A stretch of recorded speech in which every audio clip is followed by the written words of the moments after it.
Oh no.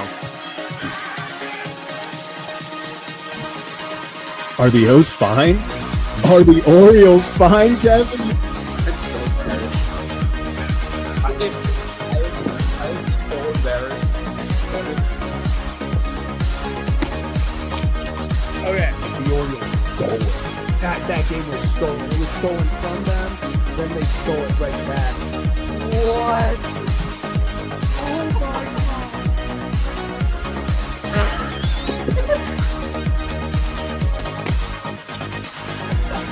Wait, what's going on? What is happening? What is going? Was it a diving play? He bobbled the ball. What is happening? Are they challenging it? No. Other wall. No.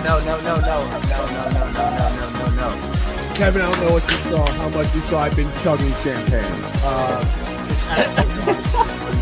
Sure, I spilled a lot, but what a game, man. He will be the legendary Birdfish.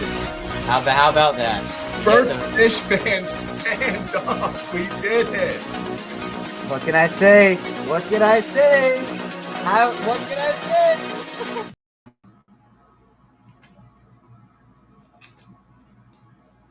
Yeah, what can I say? New half, same Orioles. First off, apologize. I'm going to try to keep it semi like this, but if I go here, the lights behind me, that's a whole nother thing. I'm just going to stay sort of to the side. Yeah, what a game. What a game. Orioles 11-1 loss right out of the gate, starting hot for the season. I mean, it's kind of, I don't want to say, like, oh, who could have seen this coming? I felt like a lot of people could have seen it coming, if we're being honest. But just what a disappointing game. I mean, gosh, it was, forget the official stats. So sorry, I'm going to be a little bit off here. So it was the Orioles had won 3 straight games, 2 against the Mets, 1 against the Marlins, had all this momentum, and then they've been outscored. What would it be total since? What are the Orioles' last 3 games? Final score, it's like, what, 28-2? Let's look. Yeah, so we're 28-2. Nailed it. Damn. Yep, 28-2. Since we sat here and we sat down and we talked about, okay, do the Orioles get back to 500? And a lot of us thought that the way they were playing, the way they looked, yeah, they'll get to 500. They'll find a way. Maybe not make a deep run or make a push, but they'll probably find their way at 500 at some point. Not now. Not now. It's not looking great. Outscored 28-2. It's not looking great for Birdland right now. And I mean, you just can't come out like that. They looked like they were the team that has taken a few days off and they were rusty. And then you go up against a team in the Rays where, hey, coming into talk about backpedaling, backing up into the All-Star break, Rays were atrocious the final 17 games, I believe, heading into the All-Star break. As awful as you could get. They come back out, first game out of the break. They do what they need to do to get some momentum back. Orioles, on the other hand, pretty much the opposite. And yeah, I see this. If they were playing to keep this team together, if they were planning, I know we'd seen O'Hearn talk about, hey, give us a chance, all this stuff, we're going to play, we're going to try to get back and see what happens. It is slipping away because the deadline is now in 13 days and the Orioles are 10 games below 500. So not a lot of time. It's pretty much the writing, if it wasn't obvious already. The Orioles are going to get rid of guys. Orioles are going to get rid of a lot of guys. I would say probably the O'Hearns, the Mullins, you're going to give up. The Mortons, you're going to give up. I still think Morton has incredible value, even though tonight I know people say, oh, he screwed his value. He didn't screw his value tonight. He still has value. But yeah, it's definitely they're definitely going to sell, and they have to sell. I know we can sit here and have this big conversation. It's been a debate on whether or not they should give up Felix Bautista. We know that they are listening to offers on Rogers and Bautista. Me personally, I'm gonna. I would keep both. I would not unless the offer is too good to pass up. I would keep both.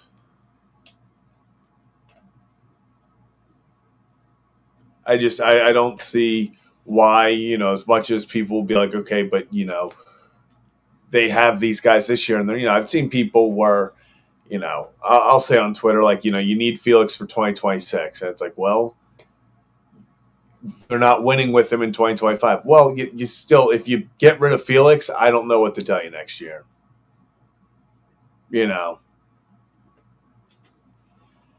If you get rid of Felix, if you get rid of Rogers, I don't know what you would do next year. Their plan needs to be to compete in 2026. You got to give up on 2025, especially if it's not looking good. It's looking likely. But if they are hovering at 10 games below 500 at the deadline in 13 days, you got to get rid of everyone you can that's on a short deal that's over with this year. So we're talking obviously the Saganos, Mortons. Why am I blanking on the one pick? I don't know what Eflin's going to be. I saw some people say that maybe he gets his rehab started and they come. I don't think Eflin gets traded because of the injury. O'Hearn and Seti, I still think probably one of them goes. I still think I would probably say at this point you see both go. But I would give up probably at this point. I mean, if Seti can get you anything, I think that's the one I'd rather keep O'Hearn at this point, just from a production standpoint offensively. It's been really, I'm trying really hard to stay on this side of it's just like blocking my face out there, so I'm trying really hard. I don't know. If Laureano, if you get the right offer for him,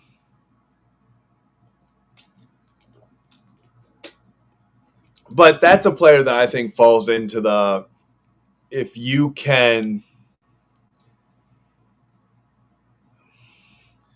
He has the $6.5 million option. If you can tell yourself that obviously you are going to pick that up and then help him or have him be on the squad next year to try to help you compete, I don't think you get rid of Laureano. Now, if they have no intention of picking up his option, then get rid of him. If you have any sort of hesitation, which I don't know why they would, but if they hesitate at all on Laureano, then I would try to get the most value for him. Man, I also hopefully I saw someone talking about it up here earlier. I do want to just say hope Ben McDonald is okay. Saw on Twitter that he fell out of a deer stand.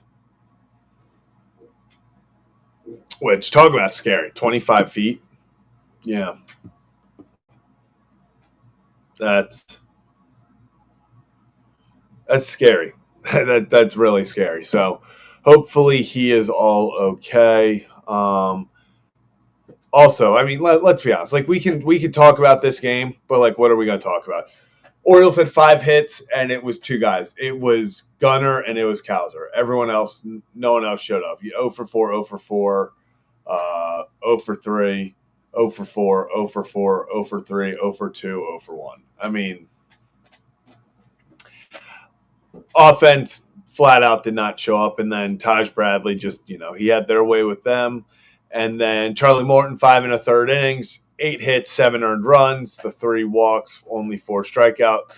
Grant Wolfram, man, do you remember when Grant Wolfram was going to save the bullpen? That was fun.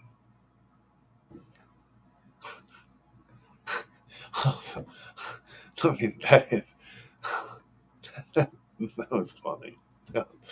It's not funny, but it was. Do you remember when Grant Wolfram was supposed to save the bullpen? Yeah, came back to earth a little bit today. 2/3 of an inning, 4 hits, 4 earned runs, 1 strikeout. Corbin Martin comes in, don't give up any runs, the 2 walks and a strikeout, and then Colin Selby comes in, 1 hit, 1 strikeout. Just a bad game for the Orioles. Just the opposite of anything you want to see. People talked about the last-ditch effort kind of being as you came into this second half that you had to just kind of throw it all together. Like they had to get hot and just go for it. I'll tell you one thing. One way to not get hot is to go and lose 11-1 out the gates. I mean, it feels like a shutout. Obviously, it was 11-1. The one was a fielder's choice with 1 out in the ninth. I mean, like, it sucks. It does, but that's the hardest pill that they're gonna have to swallow is the fact that they had to go pretty much this beginning of this stretch had to go pretty much perfectly for them to even consider the fact of, hey, maybe we shouldn't completely sell. I think they're heading that way. Carlos, how true is it that Slater Braun is possibly not signing? I don't know too much about it. Listen, he's a first-round pick. He's slated to go to Vanderbilt. I can't sit here and say for certain. It could also be a signing tactic because his whole thing is he's trying to get as much money as possible for a signing bonus for his pool allotment and his draft slot. So I've seen things where some people think he's going back. Some people think this is just a ploy to get more money and he's coming. We're going to find out. Everyone we've talked to over on the Ryan Ripken Show, all the MLB Pipeline, Baseball America, all those guys, who do prospect rankings and everything, absolutely love Slater Braun. They think that if he signs, would maybe be the best or most intriguing pick for the Orioles. They think a lot of teams were trying to go after him, and the Orioles, he fell to their lap and they took him. So super. If that would be, like you said, it would be just an absolute gut punch. Another thing, it would feel like another thing that just absolutely did not go well. Just another thing that did not go well. So hoping for the best. I would really hope that DeBrun does, in fact, sign and he can progress as well as they hope, hopefully. Because, we've seen Jonathan Mayo with MLB Pipeline. The comp is Corbin Carroll. That's whatever. If you ask anyone, the comp is Corbin Carroll. So would really hate to lose him. I'm not sure if someone in the comments can specify. I'm 95% sure if the Orioles, if Slater doesn't sign, that they get that pick back next year. I'm 90% sure, but we'll see. I saw people talking about this. I don't know. I think we might be looking too much into this. Maybe it's a sign. It genuinely could be, and I'm not looking into it enough, I guess. I'd have to go back. Was he at the other ones over the previous years? Yeah, and that's what I thought. I was 95% sure they get a comp pick. No, they would get the pick back. At least what we are all under the impression of. So we'll see what happens there. Also got some news today.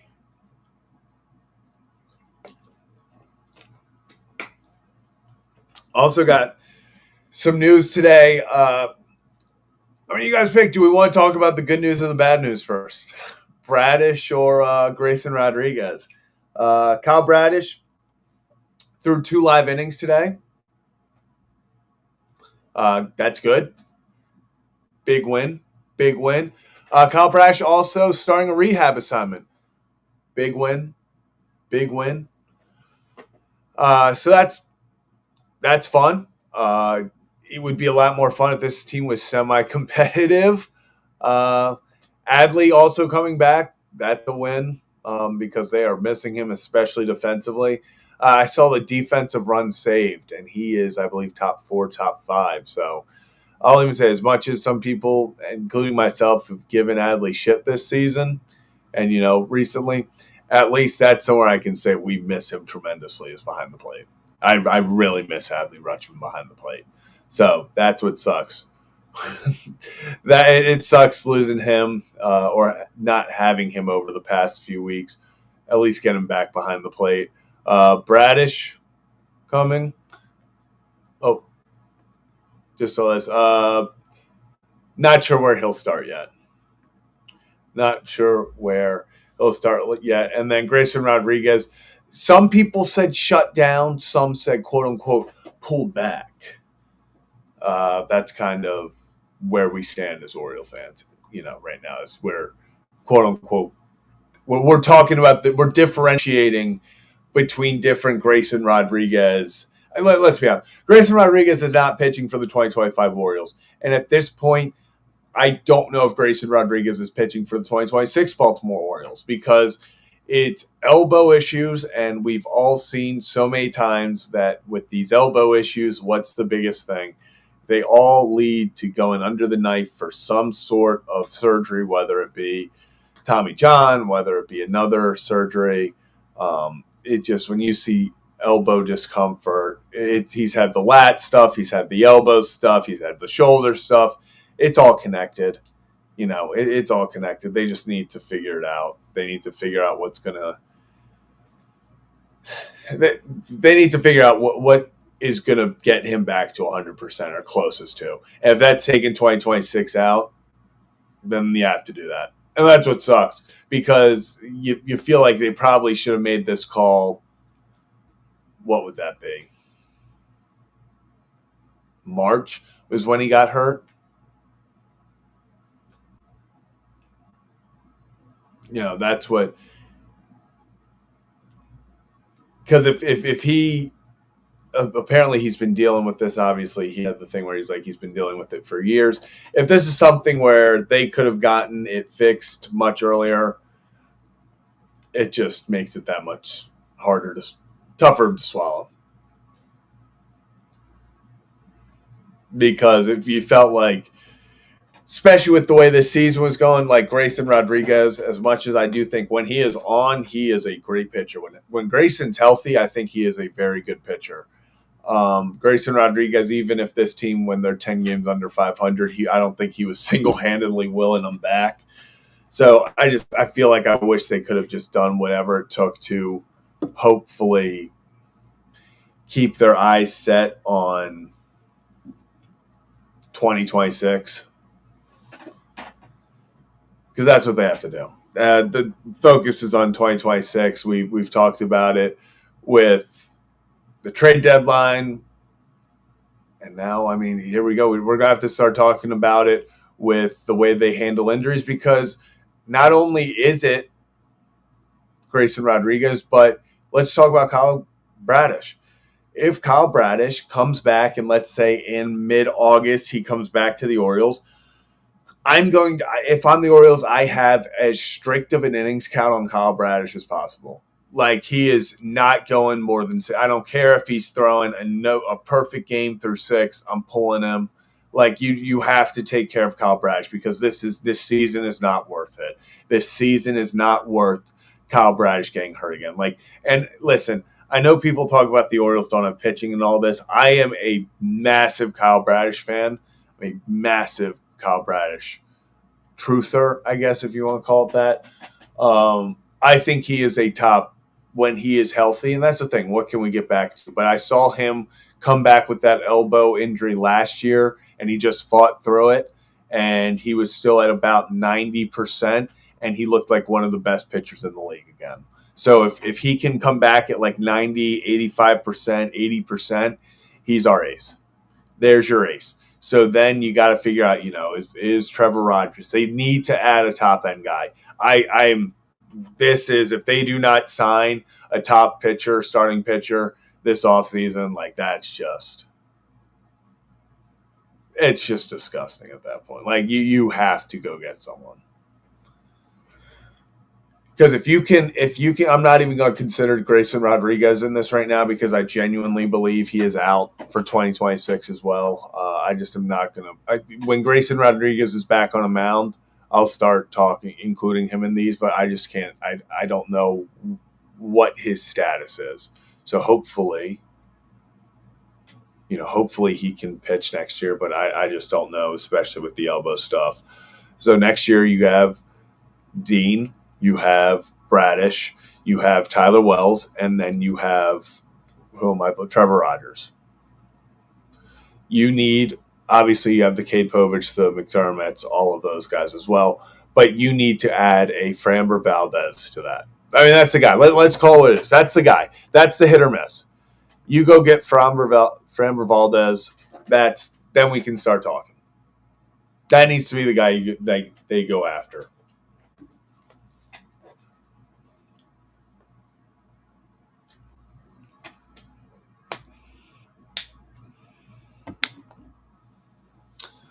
I'll say this. If they get Zach Gallen is my biggest fear. Because Zach Gallen has like a 5.7 ERA this year? Okay, he lowered it, 5.4. He has a 5.4 ERA this year, 7-10. My biggest fear is that they are that team because some team is going to give Zach Gallen a 1-year prove it deal, and it is going to be like, okay, we're going to hope for the best with Zach Gallen. And I have a feeling it's going to be us. Like that's going to be their quote unquote, we're going for an ace is a 1-year prove it deal with Zach Gallen. I hope that's not it. If you give me Michael King, Valdez, or even Cease, I'm not a massive Dylan Cease fan. I mean, like, listen, I'm never going to deny pitching, but I'm not a massive Cease fan right now the way he's been performing recently. But you bring me Michael King or Framber Valdez, and I am feeling a whole lot better about where this Baltimore Orioles rotation would stand because if you can add one of those guys to Bradish, to hopefully, Trevor Rogers keeps doing his thing. We'll have to figure out if any of the Eflin, Saganos, any of them are there. They have the, making of an okay pitching staff, but it all starts with you have to go get that big, go get that big lefty starter. Go get someone that you can send out there and be your ace again. Because I will say this, my Orioles fandom, like I'm only 25. You knew the channel. I'm only 25.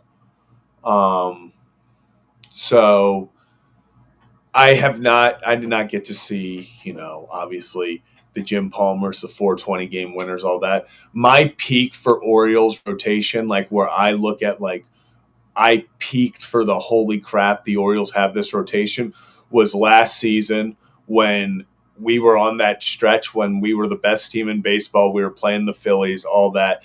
And we had Burns absolutely dominating, Bradish absolutely dominating, and Grayson dominating. When those three were, and I think at one point they had all gone like over their past 3 starts, they had like a 1-something ERA.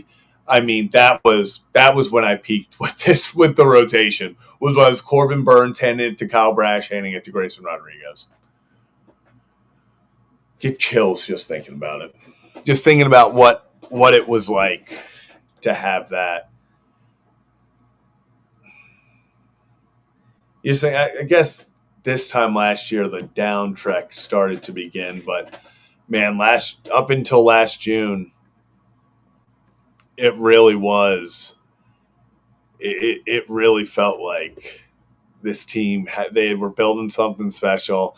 Obviously, ever since the back end of 2022, they had played some of the best ball in all of baseball.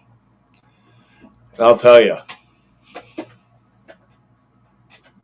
like if you would have told us, like think about this, if someone would have told you last year on, I think it was June 21st when we were heading into that Phillies series. They literally, like, all of baseball was talking about, without a doubt, this was most likely, a big potential for World Series preview. Imagine being told a year later that, hey, in 12 months, you're going to be 10 games under, selling everyone. It's absolutely brutal. Go put the call in link if you want to talk about this game. Yeah, that's what sucks, Hunter. They did. People did. Ugh. But I'm going to put the call in link. If you want to hop in and talk about this game, be my guest. I don't know what much we can really talk about, but if you want to talk about deadline, whatever, what a disappointment. I mean, I'm going to be honest with you guys. This season is worse than taking your side piece to a Coldplay concert and getting put on the Jumbotron. Like, this feel like, I understand he's probably going through a lot, like that. Those two are probably going through a lot right now. But like, have they seen the Orioles try to hit with runners in scoring position or try to build off momentum? Because it's a whole lot worse. Trust me. Just disappointing. I thought it was funny. Okay. I thought it was funny.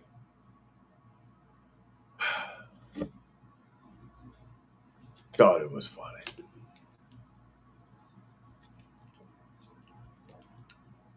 Tough crowd. We're over here.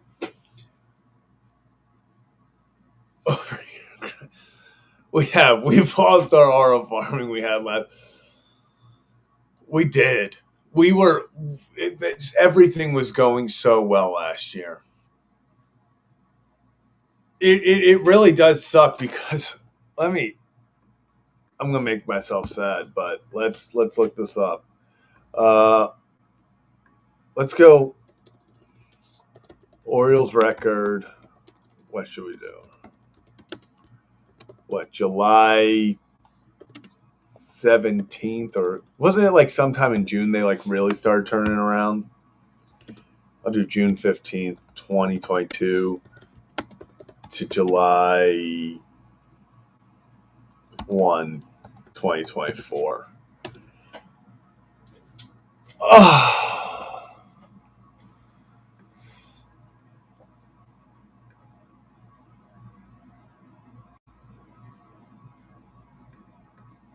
So during that stretch where the Orioles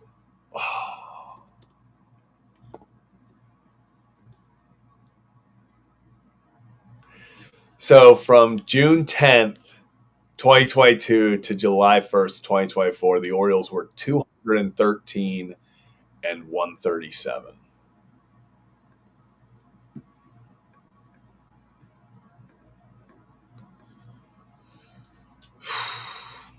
That's brutal.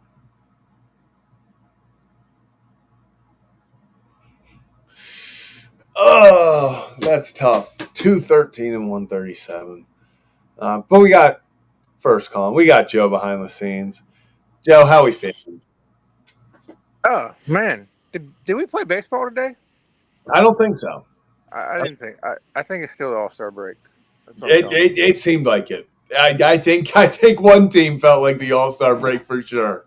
I mean, I'm letting the dogs out, but I didn't even watch the game. Been busy cleaning out closets and stuff, and that's more entertaining than that baseball game. I was gonna say, Joe, congrats! You didn't watch a single thing, and you didn't miss anything. Like you didn't miss anything of any sort of importance. It is still 92 degrees outside at 9:50 p.m. It is insanely hot. When am I supposed to cut my grass, Zach? When am I supposed to cut my grass? We see, Joe, this is the issue. The Orioles can't score. They can't build momentum. It's 92 degrees at night. You can't cut your grass. Just catastrophe after catastrophe. I mean, I saw a guy at Walgreens cutting grass at 10:30 at night with the headlight on the riding mower. Maybe that's what I need to do. Innovation that excites, Joe. Innovation that excites. I like it. You know, you got to find a way in this heat. Yeah, it's just crazy hot. And it's supposed to be like this for 2 weeks here. So, Ew, fun time. that's awesome. Don't you just love it, Joe? Living the life. I need a water sponsorship. I think I go through like 18 bottles of water a day now. So, In this heat, you got to. We're down 7 Hey, pounds. there we go. Good shit, Joe. Proud of you. That's awesome to hear. We got a little bit to go to get to that testing for the kidney level, but we're getting there. Love it. Love it, Joe. You try to stay cool somehow. Keep drinking water. And hopefully we can talk in better times soon. Let's hope so. I mean, do you think Charlie just didn't want to get traded, so he said, I'm going to go out here and throw a shitty game? Yeah. Charlie just wants to stay. He doesn't want to pack his bags again. He's done that too much. But, yeah. Well, I'm going to Joe, get back in the air conditioning. Yeah, you go stay cool. You have a great one, and we'll talk later, Joe. Later. Awesome. Appreciate that. Yeah, it's hot everywhere. And like as you guys can tell, like my skin complexion, like I burn in the tree in the shade. So like that doesn't help at all. And then when you add in the fact that it's actually hot inside, like I burn on car rides. This is what I needed. I started posting Lamar Jackson highlights on Twitter today after the Grand Slam. 257 days till opening day, baby. That seems so far away. Oh, that kind of just hurt my soul. That is so far away. That is so far away. Hunter, we can't have these vibes here right now. Hunter, this is not the vibe. This is not what we need right now. Laura, okay, there's chilly in here. Okay, it's chilly in the AC. And it was either I sat here a little chilly in a t-shirt or slightly hot in this. And I was like, okay, I'd rather be slightly warm. So that's what we're doing. You see, these are my favorite episodes where we just say screw the game and we're just going off whatever. Because like nobody wants to talk about that. Like, let's be honest. Let's just be honest. I also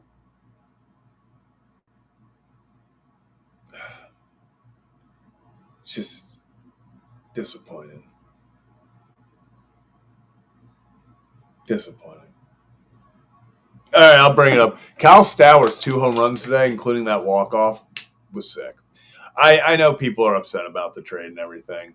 I just lost 2 people watching when I brought Kyle Stowers. Come on, people.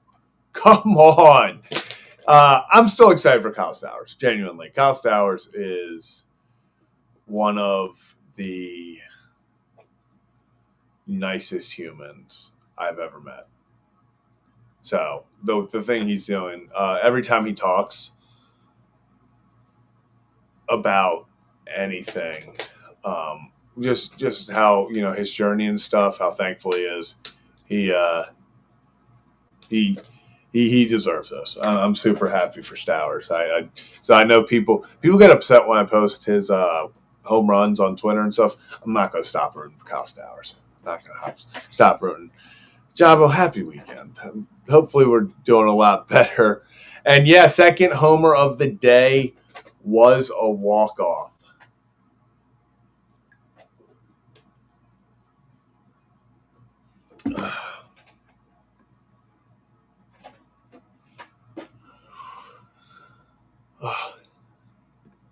And Kevin just had to handle something real fast. So I just was with the shorter show and all that. So I just was going to take over for this one. It was not a lot to talk about, this was not a lot of talking about.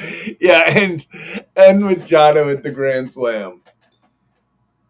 And Austin Hayes 2 home runs as well today. If you were a former Oriole, if you used to rep the 410, you probably had a really good day. Yeah, it's true. That's true. Man, but I think that's gonna do it. I think that's gonna do it for this episode. A little shorter episode. Uh, hopefully we have more to talk about. Like, I just hope there's competitive.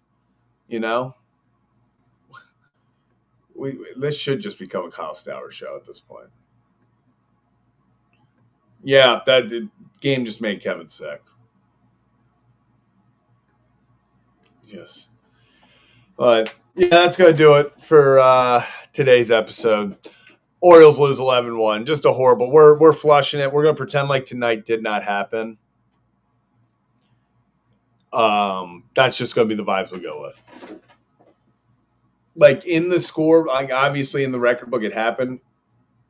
I'm just that was the mulligan. I'm not gonna talk about, like, that happened. That happened. That I don't know how it happened. I know how it happened. I've watched. It was very predictable, but we're just gonna pretend like that didn't happen. Tomorrow we're back at it. 7:05 again game tomorrow. It's probably gonna still be hot as shit there. So let's see if we show up and can play a little bit more competitive. Who's on the mound? Is it who I think it is?